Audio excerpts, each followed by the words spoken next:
Capítulo 1 – Mansão Ashore.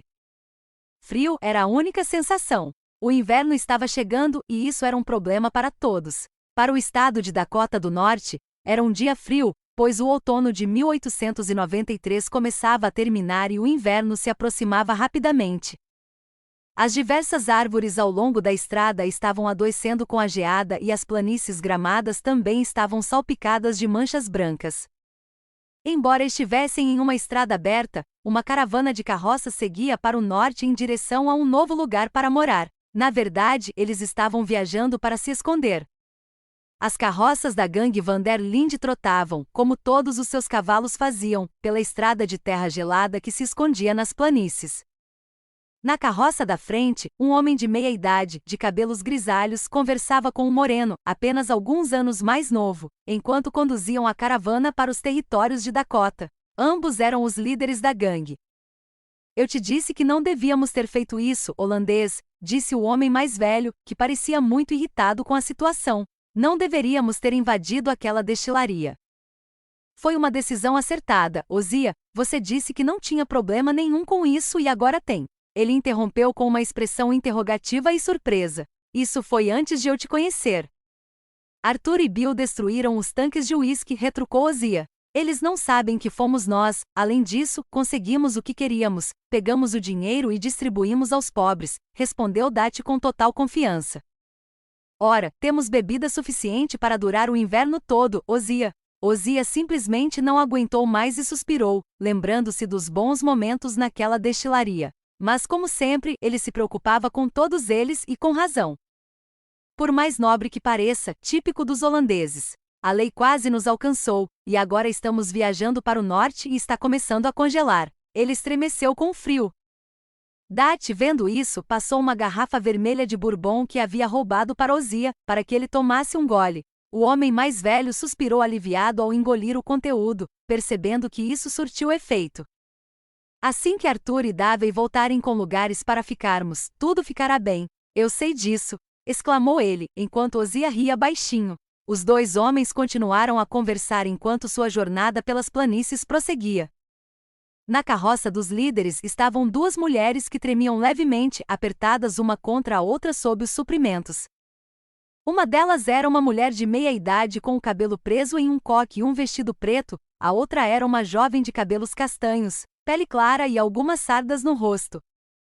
Ela escrevia em um bloco de notas enquanto a mulher mais velha, sentada à sua frente, apenas bufava. Um dia você vai parar de escrever essas bobagens, Mary Beth, gritou a mulher mais velha.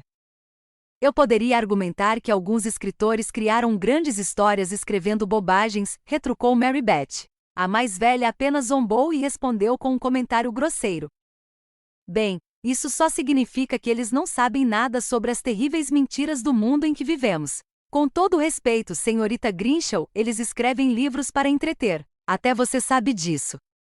Se for do seu interesse, estou lendo um pouco de Júlio Verne no momento. Algo chamado 20.000 Léguas Submarinas. Perguntou Mary Beth educadamente. Você vai acabar no fundo do mar se continuar escrevendo bobagens nesse caderno, ela berrou em voz alta. Ela simplesmente revirou os olhos com um pensamento malicioso, enquanto anotava o que Susan havia dito. Deu até uma risadinha discreta. Susan percebeu, e jogou as mãos para o ar, desistindo de falar com Mary Beth. Atrás daquela carroça havia algumas outras com 2 cavaleiros as protegendo enquanto atravessavam as planícies de Dakota do Norte. Logo a caravana avistou um homem loiro com um lenço amarelo no pescoço montado em um cavalo parado no meio da estrada. As carroças pararam e o homem cavalgou em direção a Ozia e Dati. Davey, você nos encontrou em algum lugar? Perguntou Dati. Acho que sim, uma antiga e grande mansão de frente para o lago. Arthur se encontrou comigo e agora está se certificando de que ninguém mais chegue lá antes de nós, disse Davey enquanto trotava ao lado da caravana que começava a se mover novamente. Ótimo, finalmente podemos ter um abrigo, gritou uma voz da carroça atrás da frente. Vai na frente, Davey, disse Ozia com um humor um pouco melhor, principalmente depois de ver Davey Calander se juntar a eles. Atrás da carroça da frente vinham alguns outros junto com 2 cavaleiros que lideravam a caravana. Um dos cavaleiros era um americano alto de cabelos negros, um alcoólatra expulso do exército, e o outro era um homem mais jovem meio escocês que parecia mais sensato. O grandalhão em seu cavalo olhou em volta jurando ter ouvido outro cavalo por perto que não era o deles. Você ouviu alguma coisa, John? Perguntou o grandalhão e o mais jovem apenas riu e deu um sorriso irônico. Pode ser o projeto de lei dos índios, provocou o mais jovem. Cala a boca, John, Bill gritou com o rosto vermelho. Embora John estivesse brincando, Bill não gostou que seu passado ou histórico de brigas fossem mencionados, principalmente porque ele havia lutado nas guerras indígenas quando estava no exército, mas ele precisava controlar a língua já que era um dos membros mais novos da gangue Van der Linde. A caravana de carroças continuou enquanto o bando Van der Linde viajava pelas grandes planícies de Dakota do Norte. Algum tempo depois havia uma placa em frente à mansão mencionada por Davey. As palavras estavam desgastadas e deterioradas, mas qualquer pessoa com um olhar atento reconheceria que se lia Mansão Ashore. Era uma casa antiga e dilapidada com um pouco de vegetação crescendo em sua lateral. Então a porta da frente se abriu e um homem com um casaco de inverno azul e um chapéu preto de jogador anunciou sua presença à caravana que acabará de chegar. Bem-vindos à minha humilde morada, disse ele com elegância e sarcasmo aos outros que chegaram de carro. Davey apenas virou a cabeça quando Arthur se apresentou ao grupo. Eu disse primeiro, Morgan retrucou ele, mas antes que pudesse continuar, Dati o interrompeu gesticulando enquanto descia da carroça. Ele olhou ao redor e viu o lago ao lado da mansão que parecia grandioso estendendo-se por uma distância enorme. Olhando para a casa, seu sorriso se alargou ainda mais. Adorei, este deveria ser o lugar perfeito para passar o inverno, anunciou ele. Ozia caminhou ao seu lado e também adorou a aparência da casa. Depois do que aconteceu em Minnesota, aqueles foram alguns dos melhores momentos que eles tiveram em muito tempo. Se precisarmos, por que não fazer daqui nossa residência permanente? Perguntou ele retoricamente. Mas Dati de repente não tinha tanta certeza. Não era surpresa, já que todos eram procurados em lugares diferentes, então talvez passar o inverno ali não fosse um problema. Não tenho muita certeza. Sorta Grinchell, Sr. Pearson, transformem este lugar em nossa casa, chamou Dati. A Sorta Grinchell e um homem corpulento de cartola prontamente fizeram o que seu líder ordenou. Vamos lá, Dati, todo mundo ao trabalho, gritou Susan para as pessoas que descarregavam a carga das carroças. John, gritou o líder. John caminhou imediatamente até Dati depois de entregar uma caixa a Bill. Leve o Sr. Strauss até a cidade mais próxima, estabeleça o negócio dele e descubra como é o lugar onde estamos hospedados. Veja se é seguro ou não.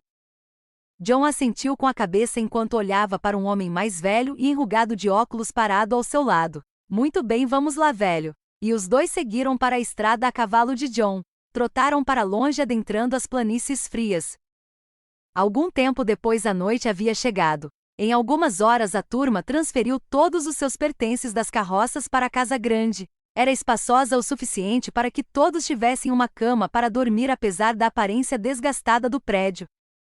Dati, como de costume, ficou com o quarto maior e os outros dividiram um quarto. Dentro havia uma grande lareira na aconchegante sala de estar e todos saboreavam um delicioso ensopado preparado pelo Sr. Pearson.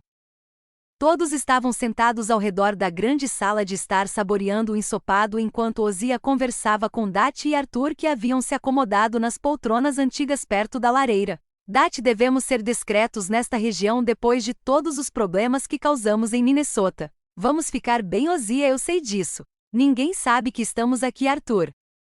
Não sei, mas por agora serve desde que não encontremos nenhum O'Driscoll ou qualquer outra pessoa que esteja atrás de nós. Acho que nos viraremos. Saberemos mais quando John e Strauss voltarem amanhã, respondeu o mais jovem. Não estamos muito longe do Canadá. Se precisarmos, podemos ir mais para o norte, perguntou Ozia, levando outra colherada de ensopado à boca. Vamos lá, Ozia, esse frio não vai te fazer bem. Quer ir para o Polo Norte? Dati deu uma risadinha enquanto apagava seu charuto. Nada de holandeses, só precisamos ficar na nossa, é tudo que dizemos. Exatamente, iremos para o sudoeste quando o tempo melhorar, disse Dati, e todos ao redor ouviram enquanto continuavam a jantar. Passaram-se algumas horas, pois como a casa era grande, todos conseguiram um lugar para dormir lá dentro. Por enquanto, Bill e um homem chamado Mac Calander estavam do lado de fora de guarda. A gangue era grande, mas também unida como uma família. Eles só tinham uns aos outros e ninguém podia destruir isso. Ninguém. Na turma estavam Dati, Ozia, Arthur, John, Bill, Mac, Davey, Susan, Simon, Maribeth, Tilly, Strauss e o tio. E geralmente todos se davam bem. Embora Susan às vezes repreendesse as meninas com frequência e Uzziah ficasse bastante irritado com os irmãos Calander e com Bill, mas no geral eles não estavam preparados para quem se juntaria à família. Alguém observava do alto do penhasco. Ele apenas viu o bando se movimentar pela planície. Mas ao perceber que eles entraram na casa, ele se virou e montou em seu grande cavalo Shire. Ele usava um casaco vermelho que certamente denunciaria sua localização ao bando Van der Linde. Mas ele era um bom rastreador e camuflador, apesar de tudo, não seria visto chegando. Então ele agia como um lobo à espreita de sua presa. Vamos, velha, ele chamou para o cavalo. E eles partiram a trote, para a noite escura e fria. Capítulo 2 – Um duelo honroso. Passaram-se 2 dias. Nesse tempo John e Strauss voltaram da cidade próxima e todos já estavam devidamente instalados e acampados. Grinchell dava ordens aos berros, Pearson preparava as refeições e o tio Ben era o tio. Dat estava parado do lado de fora com um pé na fonte em frente à mansão. Embora a fonte estivesse quebrada, ele não se importava nem mesmo com a geada que cobria o local, inclusive o lago. Ele tragou o charuto enquanto respirava fundo. Adorava o ambiente ao seu redor, era como o velho moleiro havia dito, pensava ele. Apesar do frio, ainda não usava seu casaco de inverno, apenas suas roupas tradicionais. Observou sua gangue trabalhando, transformando o acampamento em um lar temporário. O lago se estendia por quilômetros, com algumas partes exibindo as formas rachadas do gelo na superfície, congelando a água no lugar. As árvores ao redor também estavam frias como pedras, sem nenhum sinal de verde. Estava frio, mas não o suficiente para ser uma nevasca ou algo do tipo. Os passos se aproximavam do líder enquanto John caminhava até Dat. Nenhuma palavra foi dita enquanto John acendia seu cigarro e ficava ao lado de Dat. Agora ambos admiravam a paisagem ao redor. Que bom que chegamos aqui, disse Dat. Já viu melhor, retrucou John soltando uma baforada de fumaça. Não, mas escuta, filho, fizemos bons negócios com os pobres em Minnesota, mas vamos precisar de dinheiro para voltarmos a operar no Oeste. Como sempre, Dat, novo estado por aqui, parece que o tio Sam quer cada vez mais território ultimamente, disse John apontando para o estado em que estavam, Dakota do Norte, um estado com grandes planícies e vales rochosos. John e a turma nunca tinham estado naquela região, então precisavam ter cuidado por onde passavam. Dat deu uma risadinha enquanto tragava seu charuto novamente. Meu filho, não mudou nada, só mudaram o nome da área. Nada vai mudar e se mudar não vai nos afetar em nada. Ele se vangloriou jogando o charuto no chão antes de apagá-lo com as botas de couro. Mas naquele instante lembrou-se de que havia mandado John e Strauss para a cidade para ver se estavam realmente seguros onde estavam. O que você descobriu, John? Conversei com os moradores locais e todos disseram a mesma coisa, disse John. O que você quer dizer? Perguntou Dat. Ninguém mora aqui e ninguém jamais morará. Significado? Não sei, disseram que era assombrado, retrucou Marston gesticulando com a mão no ar. Você poderia ser mais específico, John? Só porque você fala palavrinhas não significa que você seja interessante, exigiu Dat irritado. John suspirou dando uma risadinha. Disseram que um homem rico chamado Thomas Ashore costumava morar aqui, respondeu John tirando o cigarro da boca. Está bem? Perguntou o mais velho. O homem prosperou sendo dono da mina de ouro a 3 quilômetros ao norte de Jamestown. Mas foi assassinado há 3 anos por homens armados. Os motivos são desconhecidos, mas sabe-se que ele não tinha família. Era um homem desonesto, como sempre, cortando salários e com uma segurança péssima. Ninguém gostava dele. Por isso a casa foi abandonada, já que ninguém queria saber a verdade. Parece que as pessoas querem esquecê-lo. Uma ideia interessante dos holandeses. Uma pista em potencial, e eles acabaram de chegar. Essa é uma bela história, John, interrompeu Uzziah juntando-se à dupla enquanto acendia seu próprio cigarro, admirando a vista. Bem, isso só confirma minhas suspeitas anteriores, ninguém virá procurar nesta área, afirmou Dat com orgulho. Bem, isso explica as barras de ouro que encontrei debaixo do assoalho, embora só haja 2, interrompeu Uzziah nu. Ao vasculhar a mansão abandonada, Uzziah encontrou 2 barras de ouro debaixo do assoalho do quarto que dividia com Bill. Um pouco estranho, mas valia pelo menos uns $800, que era uma descoberta incrivelmente sortuda para a turma. O líder absorveu tudo. Ouviu o que John e Uzziah tinham dito. Talvez uma nova oportunidade tivesse surgido. Talvez a gangue pudesse dar um bom golpe financeiro ali. Ele tinha um plano. Virou-se para Uzziah com um semblante determinado. Ozzy, acho que você precisa investigar essa mina de ouro e ver se podemos entrar no esquema. John, descubra quem é esse tal de Ashore e encontre uma pista na cidade. Talvez possamos ver se ele ainda tem algum ouro em algum lugar. Bem, estou voltando para a cidade. Vejo vocês mais tarde, Dat. Ozzy, disse John enquanto se afastava deles. Boa sorte, John, disse Dat parado na fonte olhando para o horizonte. Ozzy foi cuidar de seu cavalo Silver Dollar. O resto da gangue ainda estava se instalando com Grinchell, convencendo Tilly e Mary Beth a continuarem trabalhando no acampamento até que ele se tornasse um lar. Strauss já estava de olho nas finanças e nos golpes da gangue. Ao que tudo indicava, nada de novo era essencial no novo acampamento além de todos dormirem dentro de casa, embora alguns membros da gangue estivessem curiosos sobre os arredores. Davey Callender, o mais novo dos irmãos Callender, estava cumprindo seu dever de guarda, caminhando pelo acampamento para garantir que ninguém o estivesse observando. Aqui está David, gritou um homem. O que foi, Mac? Perguntou Davey enquanto caminhava em direção ao irmão que estava parado ao lado de uma árvore. Diga, David. É o Davey, cara, ele interrompeu resmungando. Achei um amigo para você. Mac riu baixinho enquanto apontava para baixo.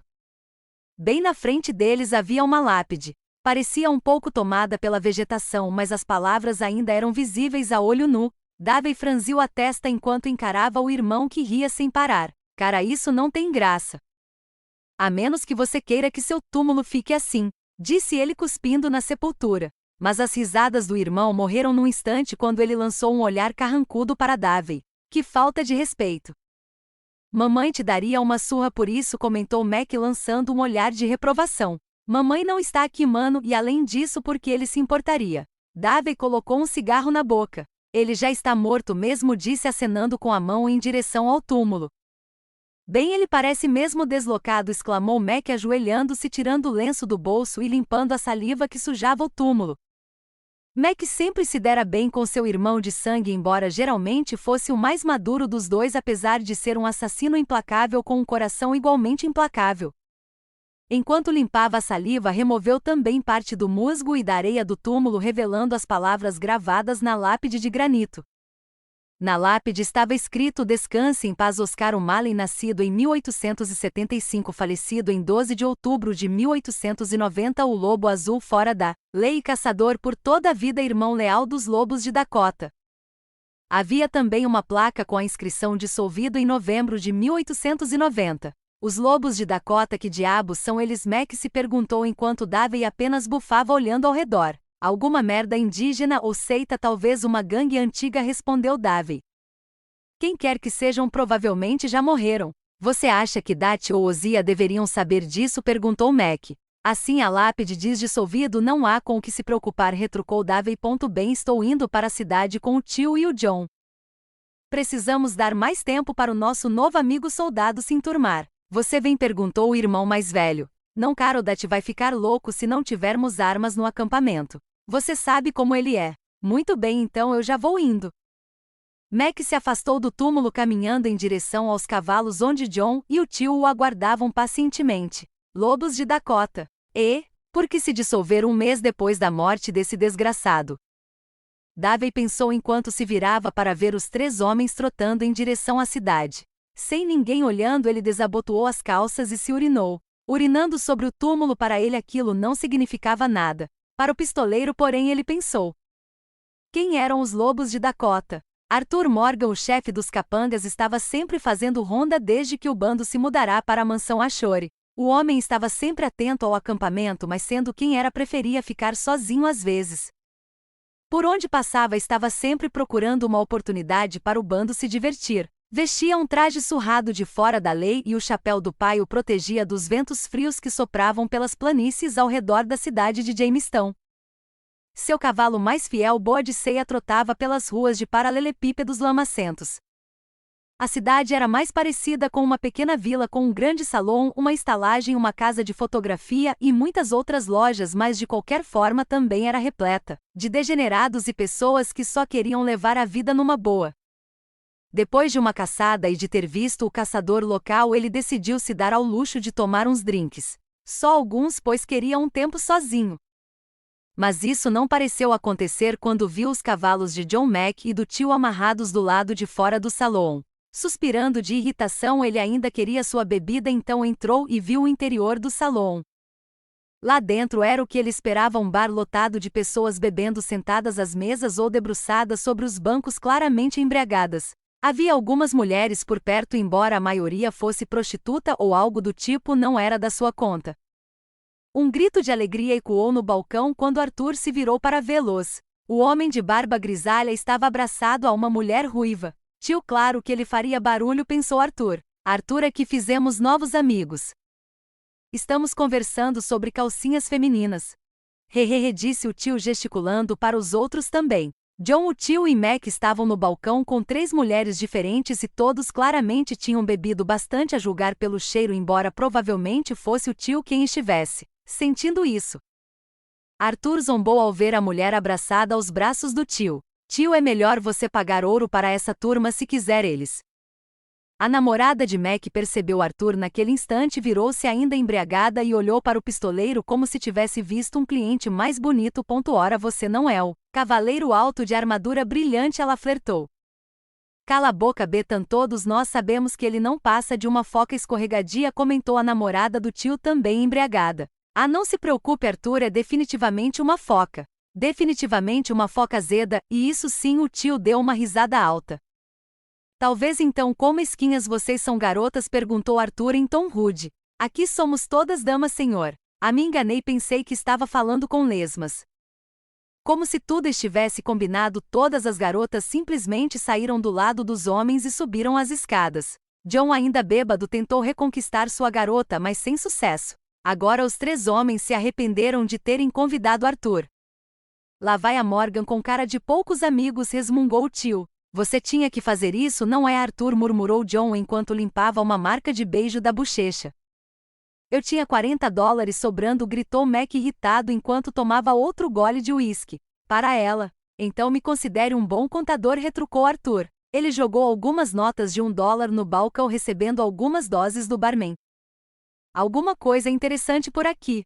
Bem além das garotas está frio e há muita coisa boa por perto. Alguns bons jogos de cartas, loja de armas, teatro, hotel e restaurante. Está frio, mas tem boas oportunidades, disse John.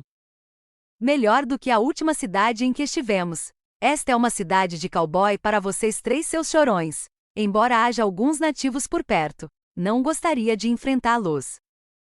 Principalmente com meu estado de saúde, declarou o tio enquanto tomava um gole de uísque. Você vai ter outro problema de saúde se parar com essa atuação, velho, gritou John. Ó, que desrespeito aos mais velhos por aqui.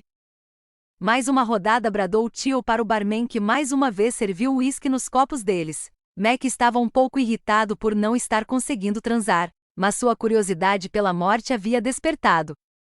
Olhando para o barman que limpava um copo, Mac perguntou. Ei, você já ouviu falar de uma gangue chamada Lobos de Dakota? O senhor é novo por aqui, respondeu o atendente quase confuso. Por que mais eu perguntaria? Encontrei uma lápide e estava escrito Lobos de Dakota. Vocês sabem alguma coisa sobre eles? Questionou Mac, embora os outros 3 homens apenas o olhassem com clara confusão e embriaguez. A eles? Eram uma gangue de jovens bem-intencionados policiais e foras da lei que faziam justiça sempre que possível no estado, treinados por um pistoleiro lendário, sabe? Não sei quem na verdade. Sim, eles andaram juntos por alguns anos, mas acho que houve uma briga ou algo assim. De qualquer forma, eu só vi um deles. E ele é o único que ficou no estado e é o cara com o saque mais rápido do estado. Uma vez ele matou 12 homens em uma sala com uma única bala e ninguém sabe como. Do que diabos você está falando? Perguntou Arthur. Mac suspirou, tomando outro gole antes de contar sobre a cova que ele e Davey encontraram no acampamento. Se eles forem dissolvidos, não serão um problema. Provavelmente já estão mortos mesmo. O tio interrompeu a conversa e Arthur apenas assentiu em concordância. O barman, porém, deu uma risadinha discreta que só John ouviu. Onde está o Bill? Perguntou Arthur. Já fazia 10 minutos que ele estava no bar e só agora tinha reparado. Talvez porque Bill ainda fosse relativamente novo na gangue depois de alguns meses ou porque estivesse bebendo uísque demais. Como ele disse, o grandalhão entrou cambaleando no bar em um estado de embriaguez ainda pior do que os homens que já estavam no balcão. Ei, ali, apontou John. Bill continuou tropeçando até que ele e outra pessoa esbarraram um no outro. Ei, olha por onde anda, gritou Bill. Vou te arrebentar, eu estava andando primeiro, gritou o cliente de volta cerrando os punhos. Ele vai mesmo fazer isso ou só Mac tentou dizer, mas Bill o interrompeu bruscamente. Que se dane, é, Bill rosnou enquanto dava uma cabeçada no homem em que esbarrou, deixando-o inconsciente no chão. Isso praticamente iniciou uma briga com 3 homens avançando para cima de Bill. O pianista que tocava ao fundo simplesmente ignorou a confusão e continuou tocando. Ih, rapaz, parece que vai rolar briga, gritou o tio. O caos se instaurou. John desferiu um soco em alguém que quase conseguiu derrubar Mac, mas acabou preso em uma chave de braço. Arthur então pegou uma cadeira e a atirou em cima de outro brigão no bar. Em um acesso de fúria selvagem, Mac descarregou toda a sua raiva contra o agressor, desferindo socos violentos em um cliente e deixando-o com os olhos roxos em um instante. Era o próprio Calendar Boy, um bastardo implacável com um toque de maldade. Os socos continuaram enquanto Bill, John e Arthur distribuíam socos e chutes, derrubando todos. Arthur percebeu a selvageria de Mac quando viu o homem que ele espancou cuspindo sangue pela boca. Mac, se controle, Arthur gritou do outro lado do balcão quando um gancho de esquerda o atingiu em cheio na têmpora, derrubando seu chapéu. Mas uma rápida cabeçada no agressor o fez cair no chão enquanto Arthur caminhava até Mac, impedindo de potencialmente matar alguém. Vocês chamam isso de Jamestown, mais para a cidade do caos, gritou fora da lei enquanto dava uma cotovelada no queixo de um homem. Piadas depois, Marston gritou segurança enquanto era derrubado por outros 2 homens no bar. Por favor, parem, este é o meu bar, gritou o barman, mas seus esforços para interromper a briga foram aparentemente em vão. O barman então pulou o balcão e abandonou o bar. Meu tio apenas riu da situação enquanto se servia de um copo de uísque. Vocês 2, por favor, se acalmem, assustaram o barman, gritou o tio enquanto engolia o 15º gole. Ele estava completamente debilitado, encostado na parede. A luta parecia interminável, com os 4 foras da lei lutando contra seus agressores no salão, cobertos de hematomas roxos e pretos por todo o corpo e sangue vermelho vivo, escorrendo do nariz ou da boca. Bang! Um tiro ecoou, ressonando pela sala. Não me faça pedir 2 vezes, saia daqui, gritou uma voz inglesa com sotaque de Liverpool. Em um segundo todos pararam, viraram-se para a porta e viram um jovem branco parado ali. Ele tinha um bigode, mas parecia que o tinha deixado crescer recentemente, pois tinha um aspecto jovial. Vestia roupas bastante elegantes. Seu chapéu era preto com uma fita vermelha, claramente um chapéu de abas finas. O atirador usava um casaco vermelho também, com um conjunto de cores preto e vermelho por baixo, e em sua mão enluvada havia um revólver preto e dourado de onde saía fumaça do cano. Arthur ficou boquiaberto com a cena. Mas quem era ele para interromper uma briga? Esse garoto não tem o direito de nos impedir. Cerrando o punho, ele pegou um caco de garrafa no chão. Mas começar uma briga com alguém que já estava armado provavelmente era uma má ideia, então ele largou o caco de garrafa, com um tilintar no chão. Muito bem, rapazes, vocês ouviram o homem. Arthur fez um gesto para os outros. Assim que todos no salão deixaram de lado suas encenações, saíram. O atirador de vermelho manteve seus olhos verde esmeralda fixos em Arthur, indicando que ele levasse seus homens para fora do salão imediatamente.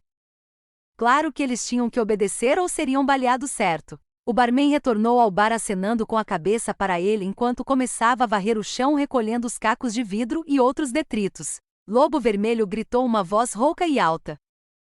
O atirador de vermelho se animou ao guardar a arma no coldre. Lobo Vermelho, a voz chamou novamente. Arthur ficou intrigado com isso. Quem é Lobo Vermelho? Puta merda! Virando-se, o pistoleiro ruivo saiu do salão para ver quem gritava. Um velho feio com um coldre de armas estava parado no meio da rua. Arthur e os rapazes saíram do bar com John expulsando o tio para grande protesto dele. Bill e Mac logo se juntaram a eles ao verem a cena diante de si. O pistoleiro ruivo estava parado no meio da rua com um homem a poucos metros de distância. Arthur reconheceu o homem que vira num cartaz de procurado em Minnesota. O homem sujo e grisalho estava furioso, pois suas roupas imundas contrastavam fortemente com as vestes limpas vermelhas e pretas do pistoleiro. O gritador tinha o nariz visivelmente quebrado e um olho roxo, pelo que parecia era recente. Estou aqui, Oxford, aqui estou, respondeu o homem de vermelho. Seu rosto demonstrava determinação e impassibilidade. Ele segurava seus 2 revólveres. Você arruinou minha noite. O homem, agora identificado como Oxford, Bem, isso responde quem causou aqueles ferimentos, pensou Arthur. Você não estava fazendo o que era certo para ela, respondeu o lobo vermelho estoicamente. Eu paguei por ela, seu inglês idiota, retrucou Oxford. Você pagou para agredi-la e quase matá-la, questionou o lobo vermelho. Por acaso ouvi falar de outros 5 casos de assassinato e estupro em Dakota do Sul relacionados a você. Agora você vem aqui para se vingar. Você quer mesmo defender uma puta do caralho? Oxford interrompeu com veneno na voz. Defenderei qualquer um de gente como você, retrucou Wolf antes de contra-atacar. Agora você está falando bobagens. Passaram-se alguns segundos antes que o pistoleiro franzisse a testa e abrisse a boca. Saque. Com prazer, seu bastardo inglês, bradou Oxford. Bang. Um tiro foi disparado, mas não era do homem de Oxford. Ele tinha uma bala entre os olhos. Muitos olhares se desviaram do cadáver imundo para o homem de pele escarlate. Ele segurava o revólver na mão esquerda enquanto a fumaça saía do cano, e com um movimento suave e giratório ele guardou de volta no coldre seu revólver preto e dourado. O homem de casaco vermelho caminhou então até o corpo, recolhendo algumas moedas de prata e um bloco de notas de dinheiro. Senhor Abutre. A porta da funerária se abriu e um homem de cartola saiu, abrindo caminho entre algumas pessoas em direção ao casaco vermelho, com um menino atrás dele. Sim, lobo vermelho, perguntou o homem. Acho que ele gostaria de comprar um caixão, nada muito extravagante, mas algo que sirva ao propósito, respondeu o lobo vermelho apontando para o falecido. Muito bem, ainda bem que ele se foi, um estuprador a menos para lhe dar por aqui $20. Sorrindo, entregou todo o maço ao agente funerário. Fique com o troco, disse acenando com o chapéu para o menino enquanto o Sr. Buzar contava o dinheiro. Muito bem, então vou deixar você com isso, Wolf. O agente funerário e o aprendiz levaram o corpo embora enquanto o homem se afastava do local. Logo a cena se desenrolou escondida pela multidão que se dispersara. Bem, parece que encontramos a celebridade local, anunciou Dat enquanto ele e Osias se aproximavam dos 5 homens. Esse foi o saque mais rápido que já vi, aquele olhar nos olhos dele, comentou o tio. Os olhos dele eram realmente intensos, quase assustadores. É raro alguém atirar assim, muito menos ter olhos verde-oliva. Nem mesmo os melhores pistoleiros da gangue conseguiam sacar uma arma tão rápido quanto esse garoto. Arthur olhou em volta enquanto a multidão caminhava, como se todos estivessem voltando às suas vidas cotidianas. Temos certeza de que ele não tem problemas com a lei? Perguntou Arthur pensativo. Ele não tem distintivo nenhum, seu idiota, retrucou Bill. Cala a boca, Bill, não foi isso que eu quis dizer. Bem, o que você quis dizer? Eu quis dizer que o xerife parecia não ter problema nenhum com o assassinato. Arthur gesticulou apontando para o escritório do xerife, onde observava toda a cena. Meu caro Arthur, você realmente se esqueceu de que aquele foi um duelo honroso. Ambos concordaram em duelar e lutaram. Parece que os policiais locais são tão corruptos quanto nós, disse Dat. Então, além de beber e brigar, comentou o líder irritado, você encontrou alguma pista? Ouvi dizer que tem um emprego num trem e gente rica vai viajar para o norte rumo ao Canadá daqui a alguns dias, disse John. Ouvi dizer que caçar recompensas paga bem por aqui, talvez eu e o Arthur pudéssemos dar uma olhada nisso, gritou Mac. Ótimo, como eu disse, Arthur, você se junta a Ozia em algum momento e vamos até a mina de ouro para ver se conseguimos encontrar algum tesouro por aqui, ordenou Dat acenando com a cabeça para o executor e o homem mais velho. E eu, perguntou Bill. E você? Dat revirou os olhos sem levar a sério. Holandês, eu quero um emprego. Que tal se juntar ao grupo de trem do John? Não sei, sugeriu Dat. Bem, parece que estamos juntos, Williamson, respondeu John. Aparentemente, respondeu Bill cabisbaixo. Pelo que ouvi, acho que é um trabalho para 3 pessoas. Vou avisar o Davey também, continuou John enquanto colocava o chapéu de volta na cabeça. Claro, Marston, foi tudo que Bill conseguiu dizer. O tio observava a multidão enquanto acariciava a barba pensativo. Pensar era o que ele fazia de melhor e não havia feito muita coisa além de encarar o pistoleiro de cabelos escarlates até que este desapareceu na cidade. Você acha que aquele homem de vermelho poderia se envolver conosco? Perguntou o tio. Talvez sim, talvez não. Vamos, rapazes, vamos para casa, gritou Dat virando-se para o conde e seu cavalo árabe branco. Tenho recados para dar a Dat. O negócio do Strauss, disse Arthur gesticulando enquanto se virava e caminhava em direção ao seu detestável escritório de cobrança de dívidas. Vou ficar na cidade, chefe, estou curioso para descobrir algo, respondeu Mac acenando para os outros homens enquanto eles montavam em seus cavalos. Certo, vamos lá, rapazes. E com isso os 5 deixaram Arthur e Mac, que permaneceram na cidade para resolver seus assuntos e investigar outras possíveis pistas. Algum tempo se passou enquanto Mac estava conversando com algumas pessoas e também confrontando os envolvidos na briga de bar. Sua raiva violenta ficou bem evidente quando tudo aconteceu. Até então ele não tinha muitas pistas além do negócio de caça-recompensas que pretendia iniciar. Mas onde quer que fosse, tudo que ouvia era falar do Lobo Vermelho. Sério, ele é só um garoto, como pode ter um status tão lendário aqui, pensou Mac. Às vezes ouvia algumas garotas praticamente confessando que tinham encontrado o amor verdadeiro ou outros homens dizendo o quão bom atirador ele era. Ele já tinha praticamente terminado suas atividades na cidade depois de pegar alguns cartazes de recompensa nos correios, mas pouco antes de montar em seu cavalo para ir embora, entrou em uma loja de artigos gerais. Boa noite, forasteiro, seja lá o que você queira, nós temos. Claro, murmurou Mac enquanto caminhava pela loja pegando algumas garrafas de uísque bourbon e um grande pedaço de queijo. Mac adorava queijo, especialmente quando vinha em blocos como aquele. O gerente da loja apenas olhou para Mac enquanto ele cheirava o queijo. Então, de repente, uma ideia surgiu. Ei, você não estava na briga do salão agora mesmo? Perguntou ele, mas não obteve resposta. Não que precisasse, já que um olho roxo pulsava no rosto do fora da lei. Você poderia tentar não fazer isso de novo? Meu irmão é o dono daquele lugar e eu não dou a mínima para o seu maldito irmão. Isso fez o dono calar a boca enquanto o garoto de Calander dava uma volta antes de pegar algumas latas de comida. Ele estava olhando para uma prateleira alta quando notou algo na parede da loja no fundo. Uma moldura de tamanho médio.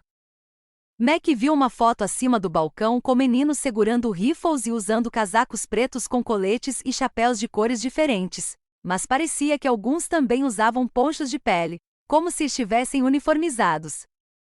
Esses são os lobos de Dakota? Perguntou Mac. Sim, eram eles. Aquele homem que interrompeu a briga e matou aquele canalha agora mesmo era um deles, respondeu ele, mas logo murmurou algo para si mesmo, porém Mac não ouviu, pois estava fixo no garoto da foto em preto e branco que parecia usar roupas familiares que ele vira pouco antes. Ele está usando o mesmo colete e a mesma gravata. A porta se abriu e Mac ainda olhava para a foto, mas algo lhe pareceu um déjà vu. Uma sensação de familiaridade o invadiu. E aí, Lewis, como vai sua esposa? Perguntou a voz familiar enquanto Mac ouvia o homem se aproximando do balcão atrás dele. Ei, Lobo Vermelho, esse cara estava perguntando sobre você. E ela está bem, obrigada. Sério, não há muito o que conversar, senhor. Mac se virou e lá estava ele. O Lobo Vermelho estava bem na sua frente. Agora ele entendia por que as garotas da cidade eram loucas por ele. Ele era muito bonito para qualquer garota sortuda. De qualquer forma, conversei com seu irmão sobre o bar e ele disse que se aquele bêbado idiota aparecer lá de novo, ele vai arrancar a cabeça do homem. Clássico Romeu. Esse cara está olhando para você. O Lobo Vermelho se virou e viu Mac parado ali com os olhos fixos no pistoleiro ruivo enquanto segurava o uísque e queijo nas mãos. Tem algo que você quer dizer? Você é uma lenda local, garoto. Tenho certeza de que vai dar o que falar. Mac sorriu, embora fosse um sorriso um pouco estranho demais para todos na sala. Aqui estão suas compras, Robert, disse Lewis entregando uma sacola de sela para o Lobo Vermelho, que havia tirado dinheiro para pagar.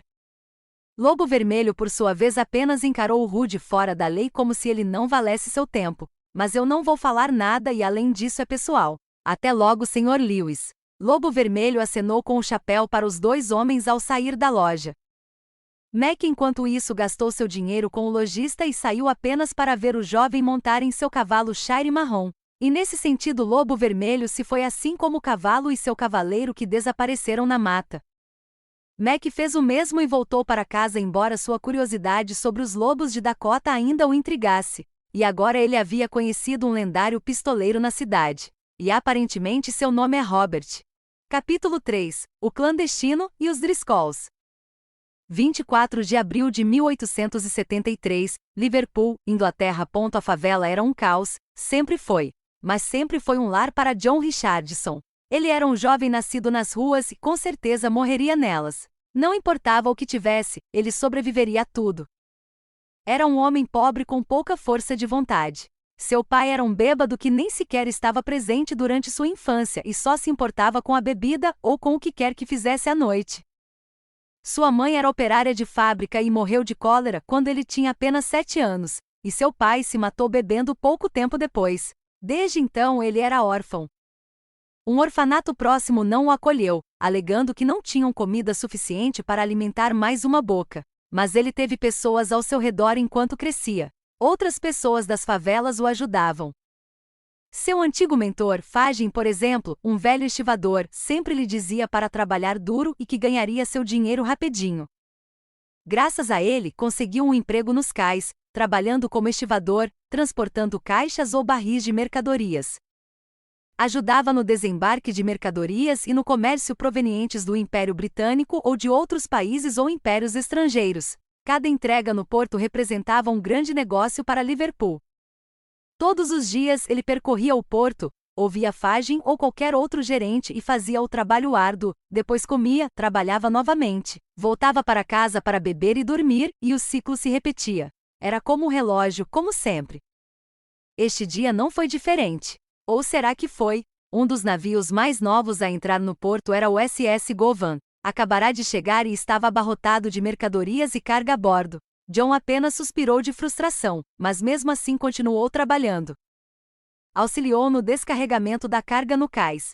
Fagin, o velho rabugento, conferiu a lista em seu quadro antes de chamar seu fiel empregado. Ei, Richardson, dá uma olhada naquela caixa ali, deve ter vodka engarrafada dentro, e não beba, foi isso que matou seu pai. Claro que sim, sua velha, resmungou John. Eu ouvi isso. John fez o que lhe foi dito e caminhou até o grande caixote. Como acabará de chegar de São Petersburgo, John estava curioso para ver como a vodka seria vendida ao público na Inglaterra. Dizia-se que era uma bebida muito forte, capaz de derrubar um homem com apenas alguns goles. Ele estava intrigado com a vodka, mas sabia que não devia roubá-la do porto. Pegando seu pé de cabra, golpeou o caixote de madeira. A tampa rangeu e gemeu, mas o jovem logo a levantou e o caixote rolou para o chão. Ele olhou para dentro, examinando as garrafas. Nenhuma delas estava rachada, portanto nenhuma havia sido danificada. Ao ver isso, pegou seu caderno, anotou a data e marcou as caixas no papel, certificando-se de que tudo estava em ordem. Ei, Richardson, gritou Fagin novamente. O que, Fagin? Já estou resolvendo isso. Não me importo mais. Faça isso e verifique aquele bote salva-vidas no lado de bom bordo. Simon disse que parecia estranho. Dê uma olhada, por favor. Puta merda, murmurou para si mesmo, abandonando a garrafa de vodka, caminhou em direção ao bote salva-vidas e acenou para os colegas enquanto se aproximava da próxima tarefa, fosse o que fosse, que valesse a pena 10 minutos a mais de trabalho. Significavam mais tempo no trabalho e quase nenhum descanso, seja lá o que for, isso é melhor que valha muito a pena. Suas mãos foram direto aos nós que prendiam a lona acima do bote salva-vidas. Cada corda se desfazia após a outra, embora à medida que ele as examinava parecesse que algumas já estavam completamente desfeitas. Simon John chamou: que amigo, você faltou a esse trabalho para poder encurtar seu turno, ou você é um preguiçoso do caralho? Ei, Richardson, isso não está na minha lista de tarefas hoje, eu não toquei nisso. O barco já estava assim quando o encontrei, por isso chamei o Fagin, exclamou Simon. Calma aí, cara, eu só tava te perguntando, seu idiota. O último nó foi desatado quando a cobertura foi removida num instante. Enquanto observava o pano cair no chão, seus olhos logo se fixaram no centro do recipiente. Que diabos? Ele deu um pulo para trás surpreso, olhou 2 vezes para dentro da pequena embarcação antes de fitar o assoalho de madeira, respirando fundo algumas vezes. Voltou a olhar para o bote salva-vidas. Havia uma clandestina a bordo. Lá no bote salva-vidas estava uma jovem bonita de longos cabelos loiros e pele pálida. Suas roupas não passavam de trapos mal costurados. Alguém que aparentava ser pobre. Seu rosto demonstrava medo enquanto se apressava para o outro lado do bote. Ela avistou a figura alta de John. Não, por favor, não me machuque, por favor, não, por favor, eu sou uma boa menina, por favor, não me machuque, ela gritou, erguendo as mãos em sinal de rendição. John ficou surpreso e deu um passo à frente, agora com um tom de voz irritado. Que diabos você disse? E o que diabos você está fazendo aqui, garota? 10 de novembro de 1893. A escuridão envolvia o fora da lei. Lobo Vermelho à noite havia caído enquanto o jovem cavalgava em seu cavalo Shire pelas planícies gramadas. Grandes penhascos e colinas rochosas podiam ser vistos com contorno escuros. A lua estava cheia, criando uma atmosfera quase fantasmagórica ao redor. Uma manada de bisontes podia ser ouvida mugindo e pastando a quilômetros de distância, embora tudo ao seu redor fosse apenas escuridão. As estrelas no céu juntamente com a lua cheia davam um brilho especial e uma bela visão, parecendo indicar um caminho fantasmagórico para ele seguir. Mas o atirador solitário não saiu para vê-lo. Seu público era composto por pessoas menos simpáticas. Erguendo a lanterna, ele se aproximava da subida de uma colina. Seu cavalo trotava morro acima com um passo paciente, como já esperava. Ele inalou ar frio, exalando um hálito cinzento. O cume da colina estava à vista, com uma luz alaranjada visível à distância, e à medida que o lobo vermelho se aproximava da fogueira, a visão se tornava mais nítida. Um acampamento havia sido montado ali, e 4 homens estavam de pé. Vestiam roupas pretas e cinzas com um colete ou cachecol verde. De qualquer forma, eram dos O'Driscoll, uma das gangues mais temidas do Oeste, famosa por seus confrontos com outras gangues e pistoleiros. O líder, Cole O'Driscoll, é um dos homens mais procurados do país, e seus capangas costumam ser enviados para qualquer lugar em busca de pistas. Porém, devido à recompensa por sua cabeça, ele raramente é visto por alguns de seus homens e só aparece quando a situação fica realmente crítica. A maioria do grupo estava armada com carabinas de repetição, que seguravam firmemente em punho. O líder, porém, estava no meio, com as mãos atrás das costas e um ar presunçoso. Ele só tirou as mãos do rosto para ajeitar o chapéu, revelando o rosto comprido de um jovem que encarava o lobo vermelho. O homem de cabelos escarlates desmontou e, ao fazê-lo, retirou uma das alforjas de seu cavalo Shire antes de encarar o líder dos O'Driscolls com seus próprios olhos verdes, com uma das mãos no revólver da mão esquerda por precaução. Caso algo desse errado.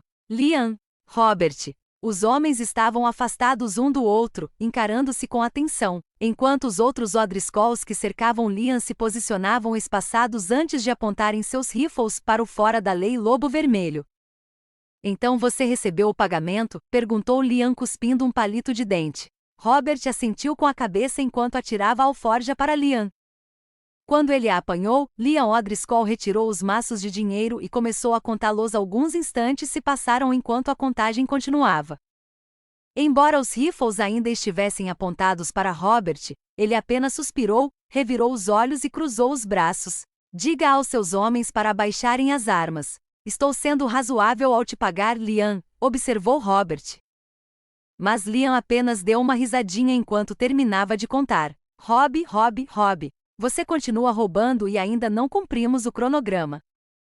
Robert, o lobo vermelho, estava devendo uma quantia enorme aos O'Driscolls há alguns meses, mas haveria outro dia para discutir esse assunto. Hoje era o dia do pagamento, pois alguns milhares de dólares seriam transferidos. De qualquer forma, quando o pagamento foi feito, Robert deveria cumprir um cronograma rigoroso, mas quem consegue roubar milhares de dólares em tão pouco tempo? Estou muito perto, só faltam mais 4.000 e aí podemos fingir que nada aconteceu. Engraçado, porque o que eu me lembro de quando nos encontramos exatamente 3 semanas atrás é que você disse exatamente a mesma coisa, apontou Liam. Não, naquela época eu disse que tinha 6.000 para pagar. Ah, você pode continuar dando desculpas para si mesmo, meu amigo, mas não pode dar desculpas para o Cole. Liam deu uma risadinha, sabendo que seu chefe não receberia bem a notícia da cobrança de dívidas. Cole não tem tempo para lidar com isso. Liam era, na verdade, o responsável pelos empréstimos abusivos, já que o cliente mais recente tinha uma dívida enorme. Escuta, eu tenho uma coisa, algo bom a caminho. Seu chefe vai receber o dinheiro de volta em breve, eu diria que pouco antes do Natal, anunciou Robert, antes de parar para pensar. Noite de Natal. Ah, você está num clima tão festivo, O'Driscoll riu, mas eu juro a você, Jamestown, me dê dinheiro e acabamos com a nossa rixa, e meus homens não vão te matar a tiros. Esses garotos poderiam cair nas minhas mãos, Sr. O'Malley, com esse movimento. As mãos de Robert desceram até seus coldres duplos enquanto os outros guardas engatilhavam seus revólveres, dedos repousavam nos gatilhos, olhos buscavam freneticamente uma brecha e o vento frio soprava com um uivo. A tensão aumentava a cada segundo que passava, os temíveis olhos verdes percorriam o ambiente, calculando seus movimentos se houvesse conflito. Ele só precisava decidir quem cairia primeiro, de um jeito ou de outro, sangue seria derramado. Mas para o Lobo Vermelho, isso não importaria, embora nenhum movimento tenha sido feito. Capítulo 4 – As alegrias da juventude. Arthur caminhava pelas ruas de Jamestown. Era crepúsculo e o fora da lei estava bastante cansado depois de ter assaltado uma carroça de suprimentos com Davey, caçado veados e começado a explorar a mina de ouro que ele e Ozia deveriam investigar. Ele não foi muito longe, pois havia muitos guardas armados ao redor da mina e ele queria esperar Ozia se preparar para o plano deles. Qualquer que fosse o plano que tivessem, geralmente era recebido com risos, mesmo que o resultado não fosse lá essas coisas. Mas como se tratava de uma mina de ouro, Arthur tinha grandes esperanças de que conseguiriam um bom lucro. Mas por agora ele estava cuidando da sua vida, procurando outras pistas, como Dati sempre lhe pedia para fazer. Como a noite estava chegando e ele estava bastante cansado, resolveu se dar um presente. Planejou tomar uns drinks no bar e depois alugar um quarto de hotel para passar a noite. Caminhou pela cidade, cumprimentando quem quer que cruzasse seu caminho. As mulheres merecem o direito ao voto, gritou uma voz jovem. Olhando ao redor, viu uma jovem de vestido vermelho segurando uma faixa na rua. Curioso, Arthur pensou enquanto passava pelo salão para onde ia e se dirigiu para ela. Ao fazê-lo, observou melhor a faixa que ela segurava e percebeu que era um cartaz sufragista. Ele já tinha visto alguns grupos de pessoas assim quando esteve em Minnesota, mas na época estava ocupado demais para notar. O assalto à destilaria com Dati e Bill desviou sua atenção. A moça em questão aparentava não ter mais de 20 anos. Parecia ter uma altura mediana para uma mulher e era bastante magra, mas o que mais chamava a atenção era o seu longo cabelo ruivo, que chegava até os cotovelos. Ao que parecia, ela preferia usá-lo solto a prendê-lo em um coque. Suas roupas de inverno a deixavam ainda mais atraente. De certa forma, lembrava Arthur de Annabelle, a noiva de Dati até ser assassinada. Apesar de seus discursos para a cidade, todos pareciam ignorá-la, exceto o bruto fora da lei que se aproximou dela. Vejam, eu posso ser tão forte e inteligente quanto qualquer homem perfeito nesta cidade, e ainda assim outras pessoas nos menosprezam.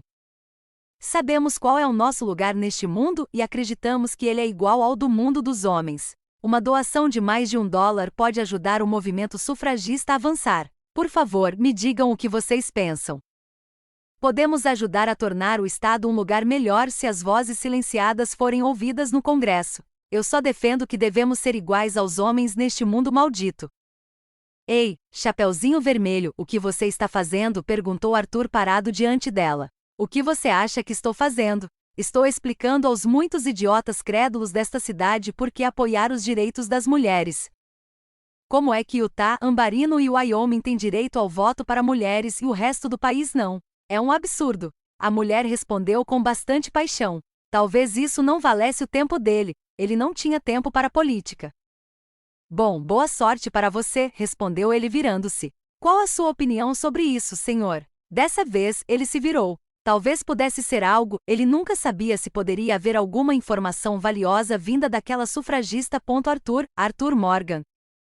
Bem, se as mulheres querem votar, que votem sem hesitar. Eu não gosto do governo, e eles não gostam de mim. Eles criaram esta terra, homem liberte. Homem à solta, por favor, não me diga que você acreditaria em crenças estranhas. Ela interrompeu, arqueando uma sobrancelha e exibindo um sorriso falso. Na verdade não, isso é algo que meu mentor às vezes prega. Mas se você vai fazer isso, é melhor ser um verdadeiro crente. Ora, se ele estivesse falando a verdade, seria presidente. Ele deu uma risadinha enquanto cruzava os braços. Qual é o seu nome então, senhorita? Não diga que é grande oradora das Dakotas. Jessica Green. E considerarei isso um elogio, Sr. Morgan. Então os dois riram baixinho, ela dando uma risadinha antes de se recompor enquanto olhava nos olhos de Arthur. Voltando ao assunto, quero um mundo melhor para as mulheres, assim como muitas outras antes de mim. Minha mãe acreditava nisso, então vou terminar o que ela começou. Faço parte desse grande movimento, aliás, sou uma das muitas mulheres nesta cidade que votam. Quero dizer, podemos fazer tudo o que um homem pode fazer e, no entanto, politicamente não nos é permitido falar sobre isso. Sabiam que na antiga Esparta as mulheres tinham direitos iguais aos dos homens. Funcionava naquela época, então não vejo razão para trazer de volta a igualdade de direitos e o direito ao voto. Como podemos não ter voz no governo se também temos que obedecer à lei e pagar impostos? E não me admira que a civilização seja estranha, murmurou Arthur para si mesmo. Olhando para o chão, viu uma lata prateada com algumas notas de dólar dentro. Deu de ombros e pegou algo em sua mochila. Sabe de uma coisa? Faça com que $1 ajude seu povo. Só não o desperdice. Obrigada, Sr. Morgan. Aliás, o senhor se parece com alguém que meu namorado descreveu outro dia, comentou ela enquanto pegava a lata. Quem? Perguntou Arthur. Ele disse que você era um homem zangado de casaco marrom com um olhar feroz de rato. Mas bastou um olhar para os seus olhos verdes para ele recuar, concluiu ela, dando uma risadinha enquanto pegava o relógio de bolso para ver as horas. Quem disse isso? Arthur se perguntou com um tom de voz ofendido. Meu namorado. Sem ofensa, Arthur, mas acho que está na hora de eu ir para casa. Tenho que preparar o jantar para o meu mulherengo. Ela tinha uma voz sedutora e sensual ao falar, e embora Arthur não insistisse, não havia nada mais a ganhar ali. Muito bem, conversaremos mais tarde, senhorita Green. Você sabe que eu também posso ser um conquistador para você, disse ele sedutoramente com um grande sorriso no rosto. Que engraçado, senhor. Morgan, comentou ela, enquanto colocava a faixa no chão entre o braço e o peito e se afastava com a lata de doações. O encontro com ela pareceu interessante para Arthur. Embora ele fosse uns 10 anos mais velho que ela parecia ser o tipo de pessoa com quem ele namoraria se fosse mais novo. Ainda bem que Dat não estava lá para conhecer Jéssica. A situação teria sido extremamente constrangedora. Vendo-a se afastar, Arthur se virou e foi direto para o salão para aprontar alguma coisa naquela noite. A noite caiu e a cidade estava quase silenciosa, exceto pelo salão. As ruas estavam livres enquanto o cavalo de Robert trotava. Ele montava Old Gel, a alta égua Shire. Como o nome sugere, Old Gel cavalgava com o lobo vermelho há muitos anos. Suas aventuras juntos tinham sido malucas e gloriosas. Embora a égua já tivesse 30 anos, sempre que o lobo vermelho saía, ele fazia questão de levá-la para passeios tranquilos, mas sempre memoráveis para a velha e experiente égua. Ela gostava de ouvir o pistoleiro falar com ela, e alguém poderia descrevê-lo como louco por conversar com um animal. Mas quando se cavalga sozinho com um animal, quem poderia culpá-lo? Eles eram mais do que apenas dono e animal de estimação. Eram como bons amigos. O lobo vermelho não saberia o que faria sem ela. Mas essa é uma história para outra hora, pois Robert precisava ver alguém enquanto segurava tulipas brancas em uma mão e as rédeas na outra.